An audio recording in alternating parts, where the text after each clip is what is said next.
दोस्तों यूँ तो रतन टाटा का नाम देश का हर एक इंसान जानता है और कई लोग तो बिजनेस फील्ड में उन्हें अपना आइडियल भी मानते हैं, क्योंकि इनके बिजनेस करने के तरीके को पूरी दुनिया ही अप्रिशिएट करती है।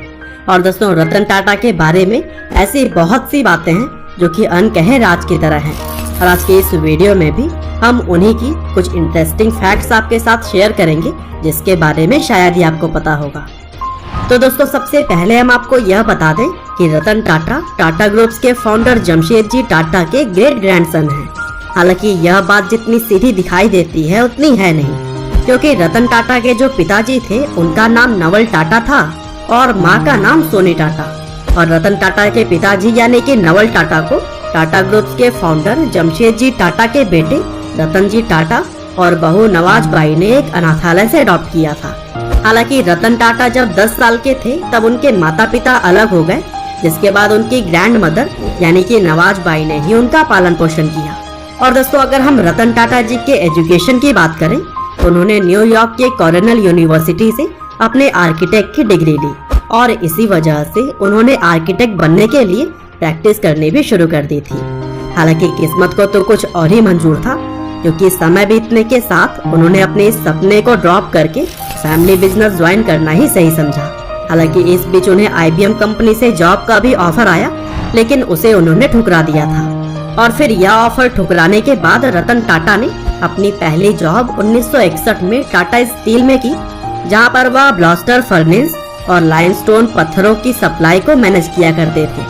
हालांकि इस छोटे से पद से शुरुआत करने के बाद 1991 में जब रतन टाटा टाटा ग्रुप के चेयरमैन बने, तब उन्होंने अपने बिजनेस स्किल्स के जरिए अगले 21 सालों में टाटा ग्रुप को इंटरनेशनल लेवल पर पहचान दिलाई।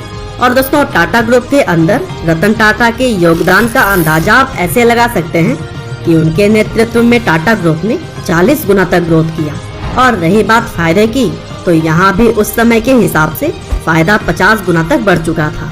और दोस्तों टाटा ग्रुप का इतना एक्सपेंशन इसलिए हुआ क्योंकि रतन टाटा के ही नेतृत्व में टाटा ग्रुप के अंदर बहुत सारे कंपनियों को एक्वायर किया गया, जिसमें टाटा मोटर्स के साथ लैंड रोवर और जगुआर, टाटा टी के साथ टेटली टी कंपनी और टाटा स्टील के साथ कोरस जैसे ही और भी कई सारे कंपनी शामिल हैं। और दोस्तों बहुत ही कम लोगों को पता होगा कि रतन टाटा को कुत्तों से भी बड़ा प्यार है और इसीलिए उनके मुंबई हाउस में बारिश के समय में आवारा कुत्तों को शरण दे जाने की परंपरा है। दरअसल वहाँ पर गली के आवारा कुत्तों के लिए कई सारे कमरे बनाए गए हैं और इसके अंदर उन कुत्तों के लिए हर वो सुविधा है जो कि उन्हें चाहिए होती है। और दोस्तों इस बात से आप अंदाजा लगा ही सकते हैं कि रतन टाटा किस तरह के डॉग लवर हैं। हालांकि उनके 2 खुद के डॉग्स भी हैं, जिनका नाम टीटो और मैक्सिमम है। और दोस्तों रतन टाटा गाड़ियों का इतना बड़ा बिजनेस तो करते ही हैं, लेकिन उन्हें खुद भी गाड़ियों का बहुत शौक है और यही वजह है कि उनके पास कारों का एक अच्छा खासा कलेक्शन मौजूद है, जिनमें कि Ferrari California, Cadillac XLR, Land Rover Freelander, Chrysler Sebring, Honda Civic, Mercedes Benz S class, Jaguar F type और जैगुआर XFR के तरह ही कई सारे कारों का कलेक्शन है। और दोस्तों रतन टाटा का फेवरेट कलर भी रेड है, जिसकी वजह से वह लाल कलर के गाड़ियों को ही ज्यादा पसंद करते हैं। और दोस्तों यह बात जानकर शायद आपको आश्चर्य होगा कि रतन टाटा को प्लेन उड़ाना भी आता है और वह एक स्किल्ड पायलट हैं। यहाँ तक कि F-16 फाइटिंग फाल्कन को भी उड़ाने वाले रतन टाटा ही पहले भारतीय हैं। और वे शुरू से ही कहते आए हैं कि जब वे टाटा ग्रुप से रिटायरमेंट ले लेंगे तब अपने प्लेन उड़ाने के शौक को पूरा करेंगे। हालांकि अब वे रिटायर हो भी चुके हैं और अपने प्राइवेट जेट को कभी कभार शेयर करा लाते हैं। और दोस्तों रतन टाटा हमेशा से ही लोगों के लिए कुछ न कुछ करना चाहते थे और इसी वजह से उन्होंने अपने और कंपनी के रेवेन्यू का एक बड़ा हिस्सा दान कर दिया है। और दोस्तों उनके दानवीर होने का सबूत आप इसी बात से लगा सकते हैं कि टाटा ग्रुप की तरफ से कोरोना जैसी महामारी से लड़ने के लिए 1500 करोड़ का योगदान दिया गया है। इसके अलावा रतन टाटा ने हार्वर्ड बिजनेस स्कूल में एक एक्सक्लूसिव सेंटर बनवाने के लिए $50 मिलियन डोनेट किए थे।